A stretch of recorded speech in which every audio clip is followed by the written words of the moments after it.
Hi friends, I am C Angad Agnihotri. हम लोग पढ़ रहे थे कैपिटल गेन्स, तो आज नेक्स्ट टॉपिक स्टार्ट करते हैं।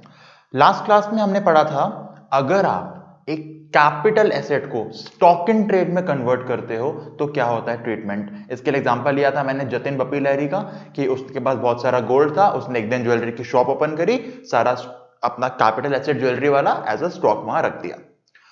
अब ना 2 साल पहले एक अमेंडमेंट हुई, उन्होंने बोला सर यहां तक तो आपने देखा कि कैपिटल एसेट को हमने स्टॉक बनाया, पर उल्टा भी तो हो सकता है ना, हम अपने स्टॉक को कन्वर्ट कर दें कैपिटल एसेट में। मतलब कि अगर ये टाइमलाइन है, मान लो 5/9/11 को कोई ज्वेलरी शॉप थी,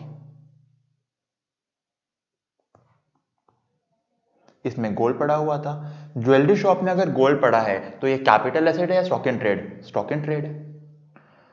इस दिन हमने खरीदा था मान लो अराउंड 20 लाख का, ठीक है जी।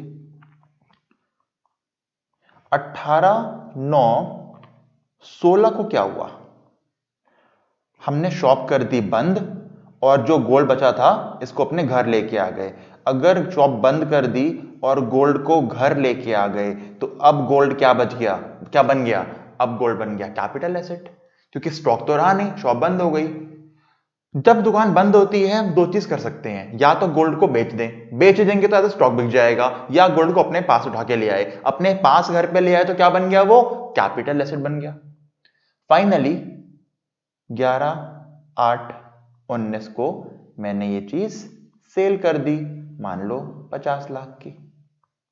समझ आया क्या हुआ? जब ज्वेलरी शॉप थी तब मैं गोल्ड खरीद के लाया था, जब खरीद के लाया हूंगा एज अ स्टॉक था, कुछ सालों बाद मैंने उसको कैपिटल एसेट में कन्वर्ट कर दिया क्योंकि मैंने शॉप बंद कर दी थी। शॉप बंद ना भी की हो, अगर मैं कोई एसेट अपने घर उठा के ले आऊं तो मेरा वो स्टॉक बना या capital asset? Sir capital asset बन गया। कुछ सालों बाद मैंने उस चीज को बेच दिया। तो अब बताओ, यहां जब सेल हुआ है तो ये कैपिटल एसेट सेल हुआ है या स्टॉक? सर अब तो ये कैपिटल एसेट सेल हुआ है। बिल्कुल ठीक। और अगर कैपिटल एसेट सेल हुआ है तो मतलब कैपिटल गेन निकलेगा? बिल्कुल निकलेगा। किस साल निकलेगा कैपिटल गेन? सर जिस साल सेल हुआ है 1920 में, उस साल निकलेगा कैपिटल गेन। बिल्कुल ठीक। अब ये बताओ इसकी कॉस्ट क्या लोगे? अगर आप कहते हो सर ये कॉस्ट लेंगे तो आंसर गलत हो जाएगा, क्योंकि ये कॉस्ट तो स्टॉक की है। तो सर कैपिटल एसेट कहां से हम कॉस्ट लेके आएंगे? इसकी कॉस्ट एक्ट ने बोला है जिस दिन कन्वर्ट हुआ, जिस दिन कैपिटल एसेट एग्जिस्टेंस में आया, क्योंकि इससे पहले तो स्टॉक था। जिस दिन वो बना कैपिटल एसेट, जिस दिन कैपिटल एसेट एग्जिस्टेंस में आया, उस दिन जो फेयर मार्केट वैल्यू थी, उस दिन जो आपके गोल्ड की वैल्यू रही होगी, वो बनेगी हमारे लिए कॉस्ट।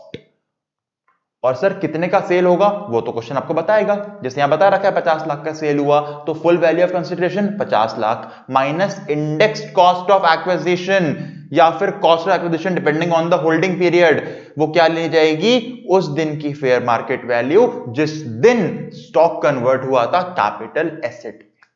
और सर लॉन्ग टर्म या शॉर्ट टर्म देखने के लिए होल्डिंग पीरियड कहां से निकालेंगे? जिस दिन बना कैपिटल एसेट वहीं से तो निकालोगे, उससे पहले तो स्टॉक था। यानी कि 18/9/16 से लेकर 10/8/19 तक 3 साल से कम में बिक गया, तो long term short term? Sir short term. यानी कि होल्डिंग पीरियड कहां से देखना है? जब से बना कैपिटल एसेट वहां से। कॉस्ट कौन सी लेनी है? जिस दिन बना कैपिटल एसेट उस दिन क्या थी मेरी फेयर मार्केट वैल्यू, वो बनेगी मेरी कॉस्ट। ये तो हो गया कैपिटल गेन। ठीक है सर, यानी कैपिटल गेन किस साल निकाला हमने? जिस साल बिकेगा उस साल। पर एक पॉइंट पीजीबीपी का है, यहां बता दूं, जिस दिन आपका स्टॉक खत्म हुआ और कैपिटल एसेट बना, दोबारा सुनो, जिस दिन स्टॉक खत्म हुआ और कैपिटल एसेट बना, यानी कि इस दिन, तो जो ये फेयर मार्केट वैल्यू रही होगी, जो कैपिटल गेन के लिए कॉस्ट बनेगी, ये आज मेरी बनेगी इनकम अंडर सेक्शन 28 पीजीबीपी की इनकम। यानी कि जिस दिन स्टॉक खत्म हुआ, कैपिटल एसेट बना, जो उसकी फेयर मार्केट वैल्यू है वो पीजीबीपी की इनकम बनेगी, प्रॉफिट नहीं, इनकम बनेगी। और उसमें से माइनस कर देना ये कॉस्ट जितने का आप लेके आए थे तो आपका पीजीबीपी का प्रॉफिट आ जाएगा। ध्यान से पूरा कॉन्सेप्ट सुनो। स्टॉक खत्म हुआ, कैपिटल एसेट बना। जिस दिन बना कैपिटल एसेट उस दिन दो काम हुए, एक तो पीजीबीपी की इनकम बन गई और दूसरा कैपिटल गेन के लिए कॉस्ट बन गई। और ये दोनों अमाउंट कौन से हैं? फेयर मार्केट वैल्यू जिस दिन कन्वर्ट हुआ उस दिन का। फाइनली जब मैंने बेचा कैपिटल एसेट, जितने का बिका होगा क्वेश्चन बताएगा। कॉस्ट क्या लेंगे? वो फेयर मार्केट वैल्यू जिस दिन कन्वर्ट हुआ था। होल्डिंग पीरियड कब से? जब से कैपिटल एसेट बना तब से। ठीक है सर, क्वेश्चन करा दो, अभी करा देता हूं। देखो, Talib acquired gold as stock in trade, ठीक है जी, ऑन 1/1/0/11/12, ठीक है, 200 करोड़ का गोल्ड लेके आया तालिब, ठीक है जी। 1/1/19 को, 1/1/19 को, यानी कि 18/19 की बात हो रही है, he converted it into capital asset at 225 crore. उसने कन्वर्ट कर दिया 225 करोड़ का, पर फेयर मार्केट वैल्यू कितनी थी उस दिन? सर उस दिन थी 250 करोड़। तो हमारे काम का क्या है? 225 या fair market value? Sir fair market value 250 crore की हमारे काम की है। तो जल्दी बताओ इस 250 करोड़ का क्या करेंगे? सर 250 करोड़ पीजीबीपी की बनेगी इनकम और कैपिटल गेन की बनेगी कॉस्ट, ठीक है जी। फाइनली 1/1/20 को उसने गोल्ड को सेल कर दिया। कितने का सेल किया? सर 500 करोड़ का सेल किया। और कह रहा है कैपिटल गेन या पीजीबीपी निकाल के दो। चलो क्वेश्चन समझ आया? 200 करोड़ का गोल्ड लेके आया, एक दिन कन्वर्ट कर दिया, उस दिन फेयर मार्केट थी 250 करोड़, फाइनली 500 करोड़ का बेच दिया। पीजीबीपी किस साल निकलेगा? जिस दिन कन्वर्ट हुआ उस साल। कैपिटल गेन किस साल निकलेगा? जिस साल बिका उस साल। चलो सॉल्व करा के दिखाता हूं। पहले करते हैं 18-19, इनकम अंडर सेक्शन 28। कितनी है पीजीबीपी की income? Sir fair market value 250 crore, काम खत्म। 19-20, फुल वैल्यू ऑफ कंसीडरेशन, कितने का बेचा है? सर 500 करोड़ का, ठीक है जी, minus cost of acquisition. Index क्यों नहीं कर रहा मैं? क्योंकि जब मैंने कन्वर्ट कब किया? 1/1/19 को, और 1/1/20 को बेच दिया, एक साल के अंदर ही बेच दिया। और गोल्ड में होल्डिंग पीरियड 3 साल का देखा जाता है। ध्यान से समझना, होल्डिंग पीरियड कब से काउंट होगा? जब से बना कैपिटल एसेट तब से, जब से स्टॉक लिया था तब से नहीं, ठीक है जी। कितनी कॉस्ट है? सर भाई फेयर मार्केट वैल्यू माइनस हो गए 250 करोड़, मेरा शॉर्ट टर्म कैपिटल गेन आ गया 250 करोड़। Question complete. यानी इस क्वेश्चन में कैपिटल गेन अलग साल निकलेगा, पीजीबीपी अलग साल निकलेगा। तो देख लेना क्वेश्चन आपसे मांगा क्या है। समझ आ गया? हाँ जी सर। अगला कॉन्सेप्ट 45 सबसेक्शन 3 क्या बोलता है? सेक्शन जानते हैं। ये कहता है, मान लो 1406 को मिस्टर शिवम जी ने एक घर खरीदा।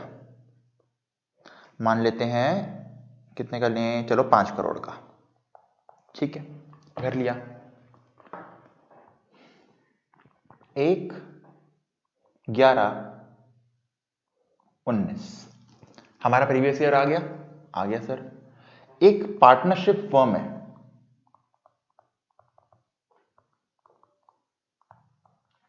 मान लो XYZ and company. Partnership firm का पार्टनर बनना चाहते हैं मिस्टर शिवम। अब बात बताओ, अगर शिवम जी को एक पार्टनरशिप फर्म का पार्टनर बनना है तो क्या बिना कैपिटल देके बन जाएंगे या कैपिटल कंट्रीब्यूट करना पड़ेगा? सर करना पड़ेगा कैपिटल कंट्रीब्यूशन। ऐसे कैसे रख लेगा कोई? हाँ रखना पड़ेगा, ठीक है। तो पार्टनरशिप फर्म वालों ने बोला सर अपना कैपिटल लेके आओ। शिवम जी ने बोला सर कैश तो नहीं है मेरे पास, ये मेरा घर है, इस घर को ले लो ना एज अ कैपिटल कंट्रीब्यूशन। यानी कि घर किसके नाम करना चाहते हैं वो? पार्टनरशिप फर्म के नाम। तो अब कैश दो या घर दो, कैपिटल तो कैपिटल है। हाँ सर।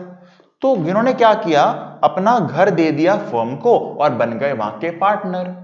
जैसे ही घर दिया पार्टनरशिप फर्म को, क्या घर ट्रांसफर हुआ? हो गया। क्या घर एक कैपिटल एसेट है। तो क्या कैपिटल एसेट ट्रांसफर होगा तो कैपिटल गेन आएगा? आएगा। यहां पे बन गया ट्रांसफर और यहां पे निकालना पड़ेगा कैपिटल गेन। घर बेचा नहीं, फर्म के नाम कर दिया एज अ कैपिटल कंट्रीब्यूशन। और ये होता है सेक्शन 45(3) कि कोई पार्टनर एक पार्टनरशिप फर्म का पार्टनर बनना चाहता है तो कैश की बजाय अपना कोई कैपिटल एसेट वहां पे दे देगा, तो हम निकालेंगे कैपिटल गेन। अब समझो फुल वैल्यू ऑफ कंसीडरेशन क्या लेंगे। दो ही चीज आ सकती है फुल वैल्यू ऑफ कंसीडरेशन में। पहली तो उस एसेट की जो फेयर मार्केट वैल्यू है वो, या फिर फर्म ने आपके नाम के आगे कैपिटल के आगे अमाउंट क्या लिखा है वो। क्योंकि देखो जितना कैपिटल कंट्रीब्यूशन बनता था उतना ही तो दोगे आप। यानी कि दो चीज बन सकती हैं फुल वैल्यू ऑफ कंसीडरेशन। पहले बताओ यहां पे कैपिटल गेन कौन निकालेगा, फर्म या शिवम? सर शिवम निकालेगा ना कैपिटल गेन, तो क्योंकि शिवम का एसेट गया है ना, शिवम को गेन हुआ ना यहां पे। ठीक है, तो फुल वैल्यू ऑफ कंसीडरेशन बन सकता है या तो fair market value as on transfer, या फिर amount recorded in the books as capital. जितने का एसेट गया या जितना अमाउंट रिकॉर्ड हुआ, दोनों में से कुछ एक अमाउंट लेना पड़ेगा हमको। तो यहां पे 45 सब सेक्शन 3 क्या बोलता है?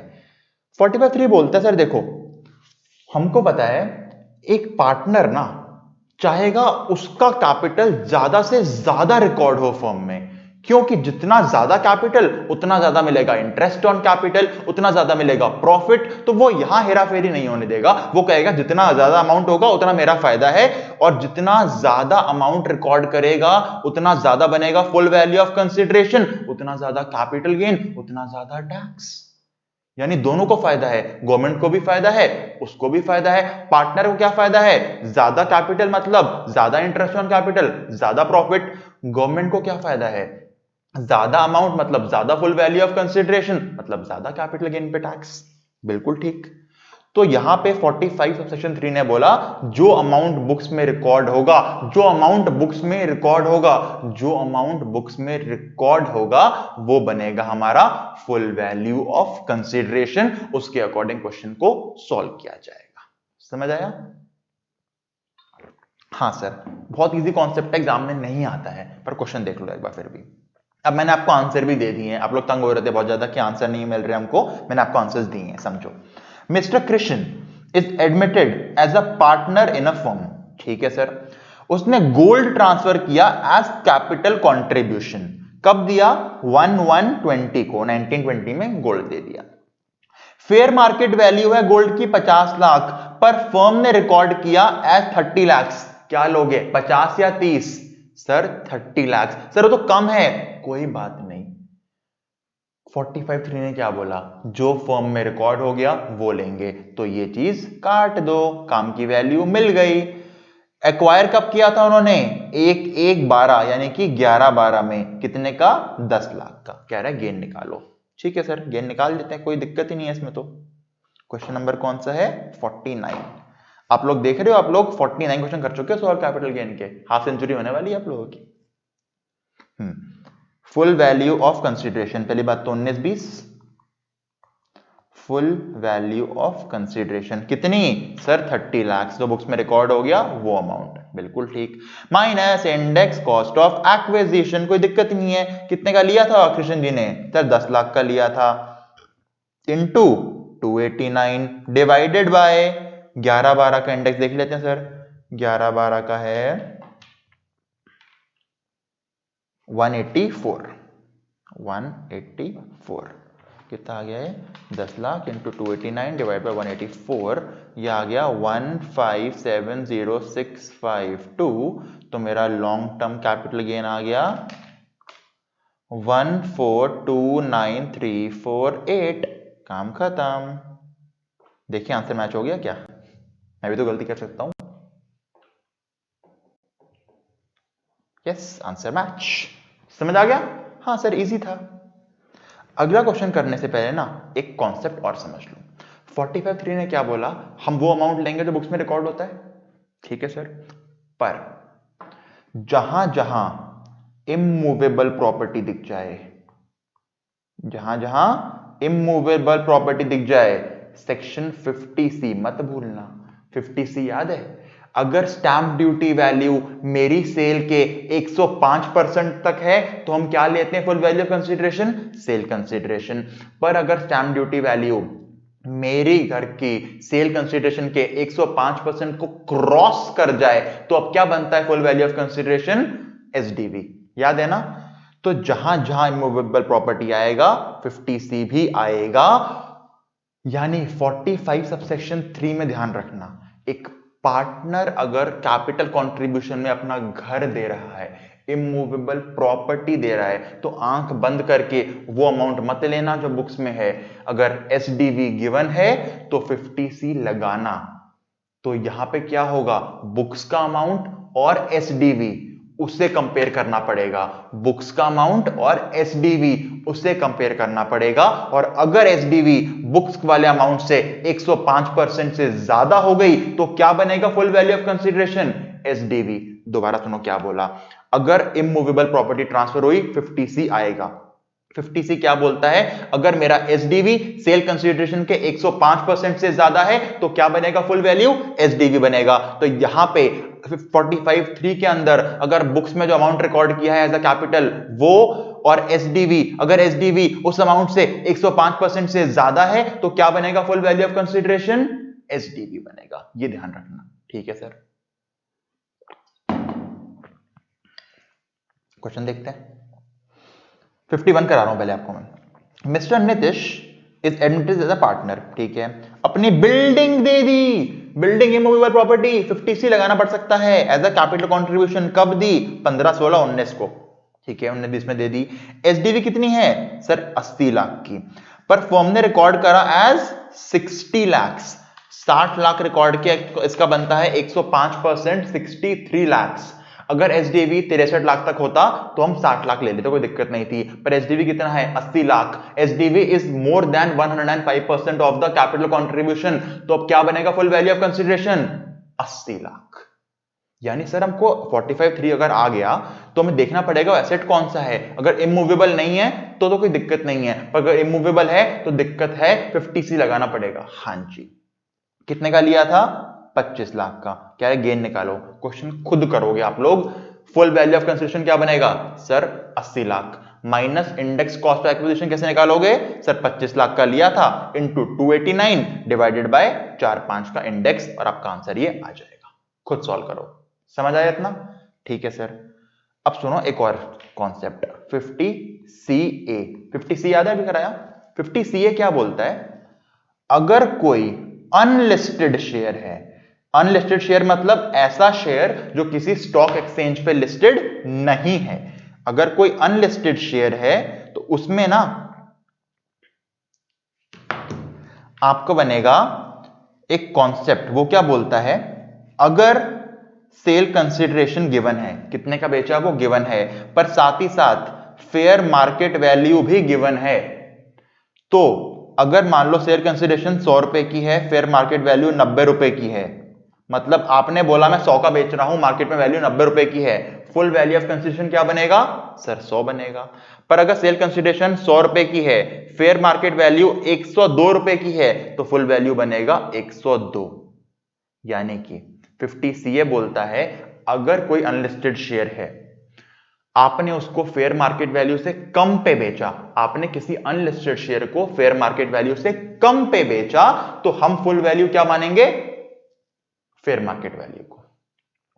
एचडीवी वाले पॉइंट में हम 105% का यानी कि 5% का वेरिएशन देते थे, यहां पे कोई वेरिएशन नहीं है। यहां पे अगर मार्केट वैल्यू 1 रुपया भी एक्सीड कर गई आपकी सेल कंसिडरेशन को, तो सीधा सीधा वही बन जाएगी आपकी फुल वैल्यू ऑफ कंसिडरेशन, उसके अकॉर्डिंग सॉल्व करेंगे।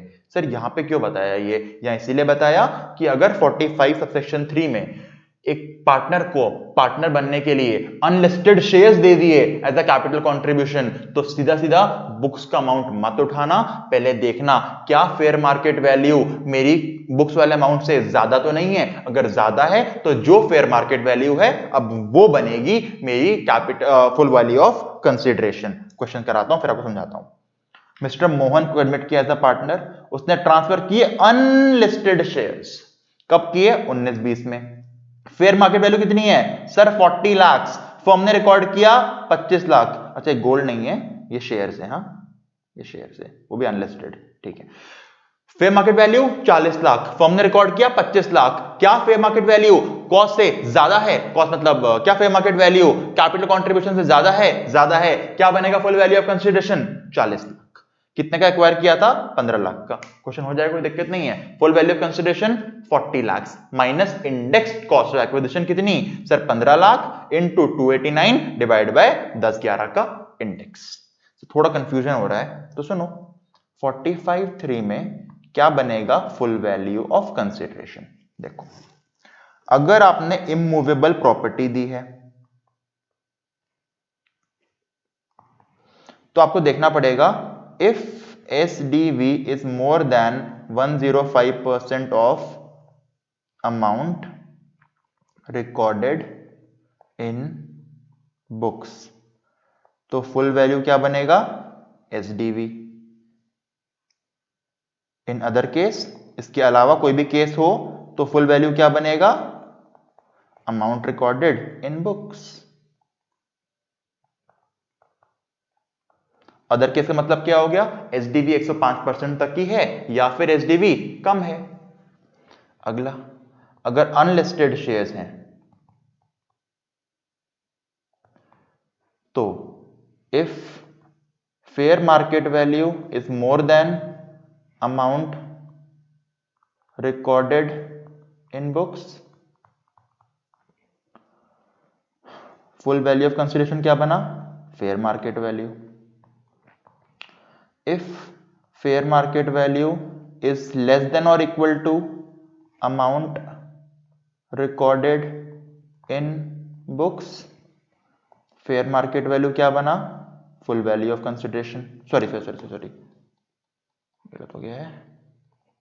full value of consideration क्या बना? amount recorded in books। Other assets, immovable property और अनलिस्टेड शेयर्स के अलावा कोई भी एसेट हो, गोल्ड हो, पेंटिंग हो, लिस्टेड शेयर्स ही क्यों ना हो, सीधा सीधा फुल वैल्यू ऑफ कंसिडरेशन क्या बनेगा? अमाउंट रिकॉर्डेड इन बुक्स। और हम फेयर मार्केट वैल्यू को इग्नोर कर देंगे। इस कॉन्सेप्ट को चाहते हुए रिवाइज कर लो, रिवाइंड कर लो, क्लास देख लो, समझ आ जाएगा आपको। समझ आ गया? ठीक है सर। क्वेश्चन जरूर प्रैक्टिस करना तीनों भी दोबारा। अगला 45 सबसेक्शन 4, ये क्या बोलता है? ये कहता है कि पार्टनरशिप फर्म चल रही थी, फर्म खत्म हो गई, फर्म डिसॉल्व हो गई, या फिर एक पार्टनर रिटायरमेंट लेके अपने घर जा रहा है। 45(3) क्या था? पार्टनर बनना चाहता है। 45(4) क्या है? पार्टनरशिप खत्म, पार्टनर जा रहा है। अगर पार्टनर जा रहा है तो क्या पार्टनरशिप फर्म उसको अपना कैपिटल लौटाएगी? बिल्कुल कैपिटल लौटाएगी अपना। फर्म हो सकता है कैश देने की बजाय कोई कैपिटल एसेट दे दे पार्टनर को, हो सकता है। तो अगर फर्म ने कैपिटल एसेट दिया पार्टनर को तो ट्रांसफर हो गया, कैपिटल गेन आएगा। पर अब बताओ, अब कैपिटल गेन कौन निकालेगा, फर्म या पार्टनर? सर अब तो फर्म निकालेगी ना कैपिटल गेन। क्यों? क्योंकि फर्म ने एसेट दिया है तो फर्म को मिला ना एक तरह से कंसिडरेशन, एक तरह से मिला ना। ठीक है सर। तो सर अगर कोई पार्टनरशिप फर्म है, वो एसेट दे रही है, कैपिटल एसेट दे रही है पार्टनर को, तो एक बात बताओ, हम क्या लेंगे फुल वैल्यू ऑफ कंसिडरेशन? समझो, अभी तो देखो फर्म चल रही है ना, फर्म से पार्टनर जाना चाहता है, तो अगर मैं ये बोल दूं फुल वैल्यू ऑफ कंसिडरेशन ले लो जो बुक्स में रिकॉर्डेड है, वो तो पार्टनर मॉडिफाई कर सकता है ना, क्योंकि पार्टनरशिप फर्म तो पार्टनर की है, कर सकता है ना मॉडिफाई। तो वो कम दिखा देगा अमाउंट बुक्स में। कम दिखाने से क्या होगा, फुल वैल्यू ऑफ कंसिडरेशन कम निकलेगी, कैपिटल गेन कम निकलेगा। यानी यहां पे गवर्नमेंट को पता है कि हम बुक्स का अमाउंट नहीं ले सकते। तो यहां पे गवर्नमेंट ने क्या बोला, सिंपल सी बात बोली, देखो जी अगर पार्टनरशिप फर्म से पार्टनर जा रहा है ना, तो कोई भी केस हो हम फुल वैल्यू ऑफ कंसिडरेशन लेंगे, फेयर मार्केट वैल्यू या फिर SDV। सिंपल रूल फिक्स हो गया। अगर फर्म से जा रहा है पार्टनर तो फुल वैल्यू ऑफ कंसिडरेशन क्या बनेगा, जो उस एसेट की वैल्यू है वो। अब घर है तो स्टैंप ड्यूटी, घर के अलावा कुछ और है तो फेयर मार्केट वैल्यू। बुक्स को देखना ही नहीं है। ठीक है सर, क्वेश्चन देख लेते हैं। एक पार्टनरशिप फर्म है, पार्टनर कितने हैं, मानसी, चंदा और आकिब। मानसी को लात मार के बाहर निकाल दिया चंदा और आकिब ने। कब निकाला, 31/12/19 को। उस दिन उसके कैपिटल में अमाउंट था 13 लाख रुपए का। पर फर्म ने क्या किया, उसको ज्वेलरी दे दी जो कि फर्म ने 1/1/3 को ली थी 4 लाख रुपए की। ठीक है, और जब दी ना उसकी फेयर मार्केट वैल्यू थी 50 लाख की। ये देखो मानसी कितनी बड़ी चोर है, मानसी कितनी बड़ी चोर है, मानसी कितनी बड़ी चोर है। क्योंकि देखो मिलना चाहिए था 13 लाख रुपए बुक्स के अकॉर्डिंग, ज्वेलरी मिल गई 50 लाख की। मतलब मानसी ने करी हेरा फेरी बुक्स में। यही मैं कह रहा था, मानसी पार्टनर थी, बुक्स में हेरा फेरी कर सकती थी, वरना 13 लाख मिलना चाहिए था, 50 लाख क्यों मिलता। मतलब मानसी ने क्या किया, जो 50 लाख मिलना चाहिए था उसको 13 लाख दिखाया बुक्स में। पर गवर्नमेंट को पता था, इसलिए उन्होंने रूल ये बना दिया कि अगर पार्टनरशिप फर्म से पार्टनर जा रहा है तो हम क्या लेंगे, full value of consideration, books का अमाउंट नहीं, फेयर मार्केट वैल्यू। यानी यहां पे क्या बनेगा, full value of consideration 50 lakh minus index cost of acquisition. कितने की ज्वेलरी ली है फर्म ने, 4 लाख की, इंटू 289 डिवाइडेड बाय 2/3 का इंडेक्सेशन। समझ आ गया, सॉल्व करना आपका आंसर आ जाएगा। ठीक है sir,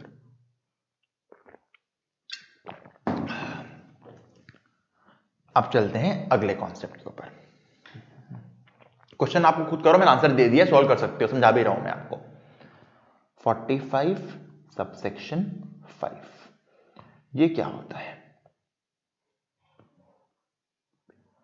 compulsory acquisition. Sir compulsory acquisition मतलब क्या है, अभी समझाता हूं आपको क्या है।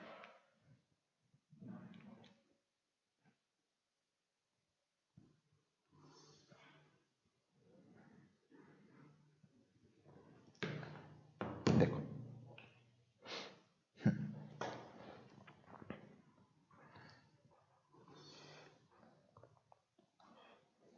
ये पता है घर किसका है, समझ जाओगे घर किसका है ये। सर सिगरेट है, ये घर तो आकिब का है। बिल्कुल ठीक, ये आकिब का घर है। आकिब एक दिन घर पे चैन से सो रहा था धीरज के साथ। धीरज आकिब का बॉयफ्रेंड है, ठीक है, उसकी अपनी चॉइस है दोनों की। तो धीरज और आकिब घर में आराम से चैन से सो रहे थे। रात को 1 बजे घर की घंटी बजी, टिंग टोंग। घंटी बजी तो पता है गेट के बाहर कौन खड़ा था, मोदी जी। मोदी जी ने बोला आकिब कैसे हो मित्रों। आकिब ने बोला बढ़िया हूं जी। मोदी जी ने पूछा आकिब आकिब क्या तुम अपने देश से प्यार करते हो। आकिब ने बोला बिल्कुल करता हूं। क्या तुम चाहते हो देश की तरक्की हो। आकिब ने बोला बिल्कुल चाहता हूं। क्या तुम चाहते हो तुम्हारे घर के आसपास बहुत सारी मेट्रो निकले, हाईवे बने। आकिब ने बोला बिल्कुल चाहता हूं सर, मैं देशभक्त इंसान हूं, चाहता हूं देश की तरक्की हो। तो मोदी जी ने बोला तो अपना घर गवर्नमेंट के नाम कर दो, क्योंकि घर को तोड़ना पड़ेगा और यहां पे बनेगी मेट्रो की लाइन, मेट्रो बनेगी यहां पे। अब आकिब ने बोला ऐसे कैसे घर दे दूं मैं आपको अपना। मोदी जी ने बोला ऑप्शन नहीं दे रहा हूं, बता रहा हूं, तुम अगर मना करोगे तो भी घर गवर्नमेंट का होगा। इंडिया में एक्ट है, कॉन्स्टिट्यूशन में पावर है कि जब भी गवर्नमेंट चाहे आपसे आपकी जमीन ले सकती है। हाँ कॉम्पनसेशन देगी बदले में, पर ले सकती है। तो आकिब ने बोला ठीक है जी, अब आप जबरदस्ती कर रहे हो तो ले लो मेरा घर। मोदी जी ने क्या किया, आकिब का घर ले लिया। आकिब क्या बेचना चाहता था, नहीं, गवर्नमेंट ने जबरदस्ती ले लिया। इसे कहते हैं कंपल्सरी एक्विजिशन। ऑप्शन नहीं दिया, कंपल्सरी ले लिया घर। चलो आकिब ने घर दे दिया। मोदी जी ने बोला रो क्यों रहा है आकिब, इस घर के बदले मैं तेरे को 5 करोड़ रुपए दूंगा। कितने दूंगा? 5 करोड़। मान लेते हैं आकिब ने घर ले रखा था, 1507 को खरीदा था, मान लो 80 लाख रुपए का। ठीक है, किस दिन आए मोदी जी? मोदी जी आए इसके पास वैलेंटाइंस के दिन, 14 फरवरी 17 को। वैलेंटाइंस डे मना रहे थे आकिब और धीरज, उस दिन मोदी जी आए, वैलेंटाइंस डे का गिफ्ट दे गए, सॉरी ले गए, घर ले गए। ठीक है भाई साहब, इस दिन क्या हुआ? इस दिन घर कंपलसरी एक्वायर हो गया। कितने का वादा करा मोदी जी ने? 5 करोड़ का। 5 करोड़ देंगे तेरे को आकिब, ऐसे नहीं लेंगे तेरे से घर। ठीक है, पर गवर्नमेंट का काम तो कितना स्लो होता है पता है आपको। उन्होंने बोला सर पैसे देंगे 5 करोड़, वो भी इंस्टॉलमेंट्स में देंगे। कैसे देंगे? इंस्टॉलमेंट्स में, एक बार में 5 करोड़ नहीं मिलेंगे आपको। ठीक है, पता है पहली इंस्टॉलमेंट कब मिली?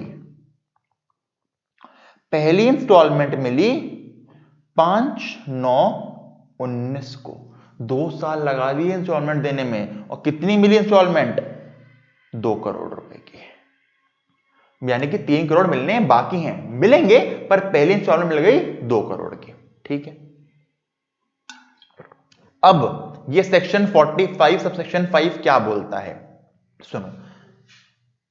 जब घर एक्वायर हो गया, जब घर एक्वायर हो गया, जब घर एक्वायर हो गया, इसको मान लिया ट्रांसफर, यानी कि कैपिटल गेन आएगा। पर कैपिटल गेन किस साल आएगा? जब पैसे मिलेंगे उस साल आएगा।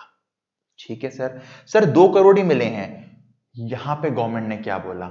जिस दिन आपको पहली इंस्टॉलमेंट मिल गई, जिस दिन आपको पहली इंस्टॉलमेंट मिल गई, जिस दिन आपको पहली इंस्टॉलमेंट मिल गई, उस साल पूरे अमाउंट पे गेन निकाल, टैक्स निकाल दो। जिस दिन पहली इंस्टॉलमेंट मिली है ना, उस साल पूरे अमाउंट पे कैपिटल गेन आएगा। मतलब मिले हैं 2 करोड़, पर फुल वैल्यू ऑफ कंसीडरेशन क्या बनेगा? 5 करोड़। जितने का वादा करके गए थे वो। सर तो नुकसान है, कोई बात नहीं सर, पर क्या? कोई बात नहीं, पर सर नहीं, जब पहली इंस्टॉलमेंट मिलेगी आपको पूरे अमाउंट पे गेन निकालना पड़ेगा। वादा कितने का हुआ था? 5 करोड़ का। कितने पे टैक्स आएगा? 5 करोड़ पे जाएगा। तो फुल वैल्यू कितनी बन गई? 5 crore minus index cost of acquisition. कितने का लिया था घर? सर 80 लाख का, इंटू 289 मत कर देना, क्योंकि 19-20 में कैश मिला है। घर कब ट्रांसफर हो गया था?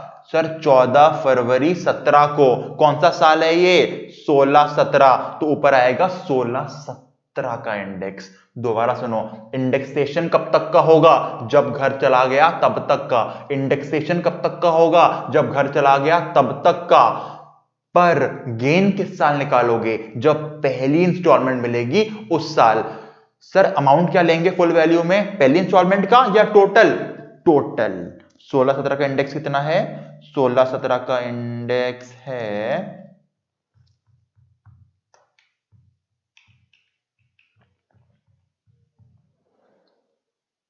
264 इंटू 264 डिवाइडेड बाय, घर कब लिया था? 7-8 में। 7-8 का इंडेक्स है 129। 80 lakh into 264 divide bye 129, cost बनती है 163,72093। यह आ गया लॉन्ग टर्म कैपिटल गेन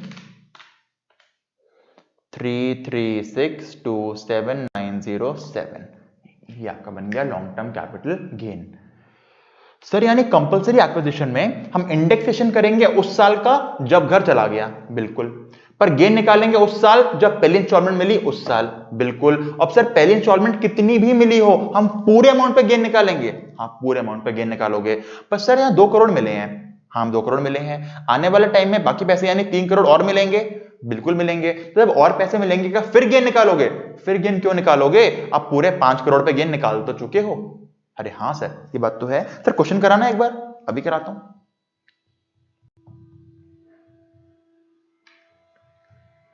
देखो, मिस्टर धीरज आकिब का बॉयफ्रेंड, उसने घर खरीदा था 1/1/6 को, यानी कि 5/6 में। कितने का? 10 लाख का। कंपल्सरी एक्वायर हो गया कब? 16-17 में। ठीक है, कॉम्पनसेशन बोली हम आपको 60 लाख रुपए देंगे। ठीक है, इंडेक्सेशन कब तक का होगा? 16-17 तक का। ठीक है, कितना अमाउंट मिला? 60 लाख। मिला नहीं, बोला 60 लाख देंगे। ठीक है, पहली इंस्टॉलमेंट जो मिली है वो मिली है हमारे प्रीवियस ईयर में 19-20 में, कितने की? 15 लाख की। बाकी मिलनी बाकी है। कह रहा है गेन निकालो। फुल वैल्यू ऑफ कंसीडरेशन क्या लोगे? 15 लाख या 60 लाख? पूरा पूरा 60 लाख। बिल्कुल ठीक। Question number 53। 53 अरे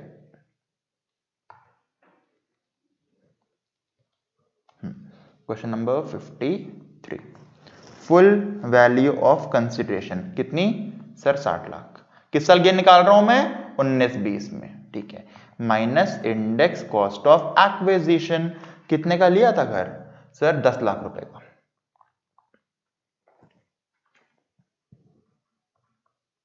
इनटू 289। नहीं सर, घर तो एक्वायर हो गया था 16-17 में, यानी 16-17 का इंडेक्स ऊपर आएगा। और कब से करेंगे सर? 5-6 से। 16-17 और 5-6 का देख लेते हैं इंडेक्सेशन। 16-17 का और 5-6 का।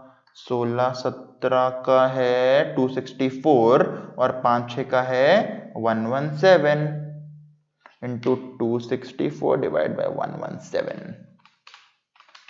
10 लाख इंटू 264 बाय 117, ये कॉस्ट आ गई 22,56,410। कितना आ गया लॉन्ग टर्म कैपिटल गेन? 37,43,589। समझ आया? आंसर चेक कर लेते हैं।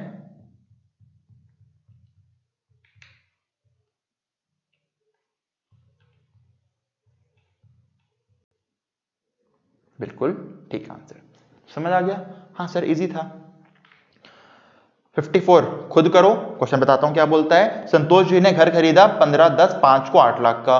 कंपल्सरी एक्वायर हो गया 10-10-17 को। इंडेक्सेशन कब तक का होगा? 17-18 तक का। बोला देंगे आपको 50 लाख रुपए। पहली इंस्टॉलमेंट मिली 5 लाख रुपए की। फुल वैल्यू क्या बनेगा? 5 लाख या 50 लाख? 50 लाख। कॉस्ट हो गया 8 लाख इंटू 17-18 का इंडेक्स डिवाइड बाय 5-6 का इंडेक्स। आंसर आपका आ जाएगा। ठीक है? ठीक है सर। अब चलते हैं कॉन्सेप्ट आगे, इसी कहानी में आगे बढ़ते हैं। मोदी जी ने कितना बोला था आकिब को? 5 करोड़। आकिब को लगा यार 5 करोड़ कम है, मेरे घर की वैल्यू ज्यादा है। तो आकिब ने कर दिया केस। आकिब ने कर दिया केस। आकिब ने कर दिया केस। चला गया हाई कोर्ट में, बोला मेरे को कंपनसेशन बढ़ा के दो, कम है मेरा अमाउंट। अब कोर्ट में केस चल रहा है, 1 साल 2 साल 3 साल जितने मर्जी साल चले केस। फाइनली कोर्ट ने बोला ठीक है आकिब जी, हमारे अकॉर्डिंग आपकी वैल्यू बनती है 6 करोड़ की। कितनी बनती है? 6 करोड़ की। मोदी जी ने आपको दिए 5 करोड़, हम आपको 1 करोड़ और दिलवाएंगे। तो कोर्ट ने दे दिया ऑर्डर गवर्नमेंट को कि 1 करोड़ रुपए और दो। इस 1 करोड़ को बोलते हैं एनहांस्ड कॉम्पनसेशन। क्या बोलते हैं? Enhanced compensation. कोर्ट ने अमाउंट बढ़ा दिया।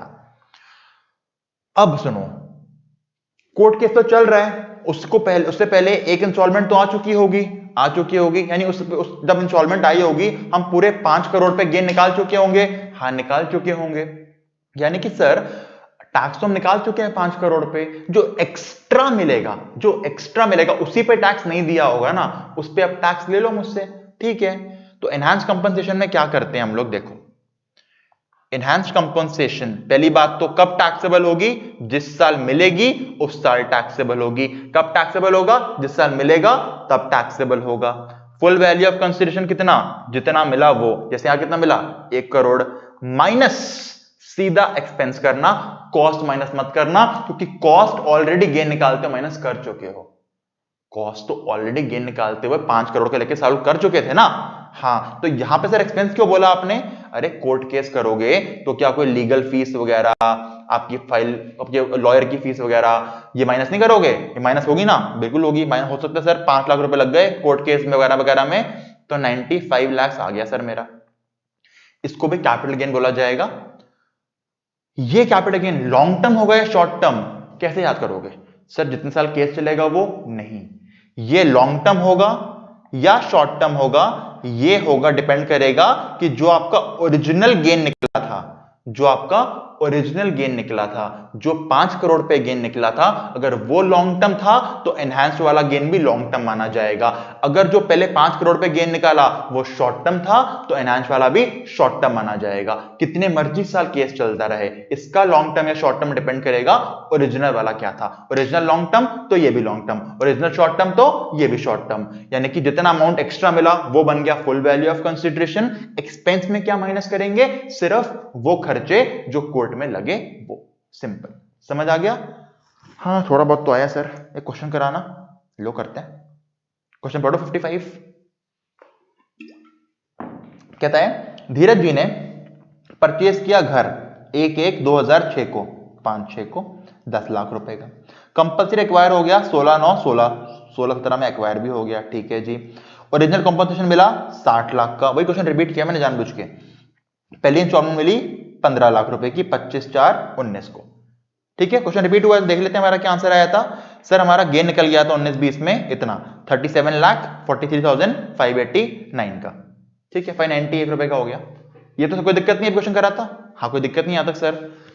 धीरज ने केस कर दिया और 10 लाख रुपए एनहांस्ड मिल गए उसको 20/2/21 में, यानी कि 20-21 में 10 लाख रुपए और मिले, ठीक है सर। तो 20-21 में क्या करूंगा मैं, देखो अब 20-21 में मैं दोबारा सॉल्व करूं क्वेश्चन को। क्वेश्चन 2 बार सॉल्व होगा, एक बार ओरिजिनल के लिए, एक बार एनहांस के लिए। ओरिजिनल कब होगा, पहली इंस्टॉलमेंट के साल में, काम खत्म। एनहांस कब करेंगे, जब एनहांस मिलेगा वो 2021। फुल वैल्यू ऑफ कंसिडरेशन कितना एक्स्ट्रा मिला है सर, 10 लाख एक्स्ट्रा मिला है, माइनस सारी कोई एक्सपेंसेस अगर मैंने करे हैं, लीगल एक्सपेंसेस वगैरह कुछ में गिवन नहीं थे, कोई बात नहीं सर। लॉन्ग टर्म गेन आ गया 10 लाख का। लॉन्ग टर्म क्यों किया सर, क्योंकि जो ओरिजिनल निकाला था हमने 37 लाख वो भी लॉन्ग टर्म ही था। तो जो पुराना लॉन्ग टर्म तो ये लॉन्ग टर्म, पुराना शॉर्ट टर्म तो ये शॉर्ट टर्म। समझ आ गया? हाँ सर आ गया, समझ आ गया। अगला क्वेश्चन आप खुद करोगे, भूमि वाला होमवर्क है आपका, हो जाएगा आपसे, कोई दिक्कत नहीं है, ठीक है। समझ आ गया? हाँ सर आ गया। कई बार क्या होता है, एक कॉन्सेप्ट और समझो, इसमें एक कॉन्सेप्ट और है, देखो।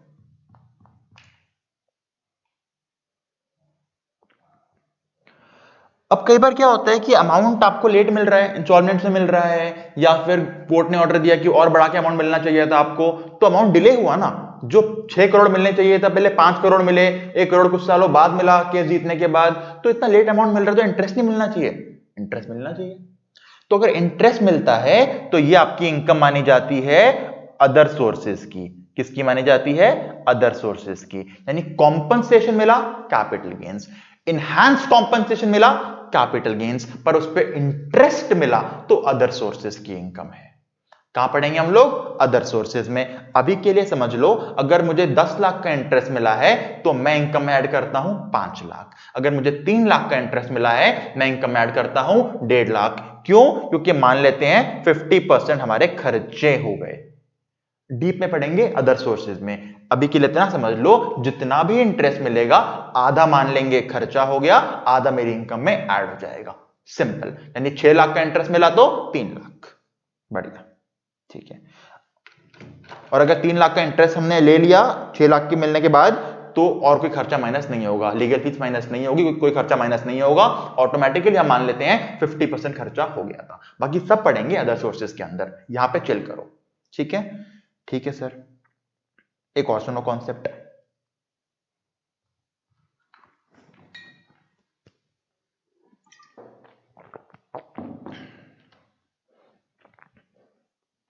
चलो वो कॉन्सेप्ट अगली क्लास में कवर कराता हूं, अभी इसको कर लो, थोड़ा हो सकता है मैंने थोड़ा तेज कराया है, इसको तो आप थोड़ा रिवाइज करो, डाउट्स होंगे तो मुझसे पूछो, वरना क्लास को रिवाइंड करो, क्लियर हो जाएगा आपसे, ठीक है।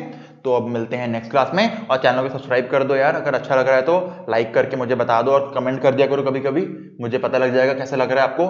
फीडबैक दो क्लासेस कम से कम, मुझे पता तो लगे मैं कैसा पढ़ा रहा हूँ, कैसा लग रहा है आपको पढ़ते हुए, ठीक है। चलो सब्सक्राइब करो, लाइक करो, कमेंट करो, मिलते हैं नेक्स्ट वीडियो में, ओके, तब तक बाय बाय।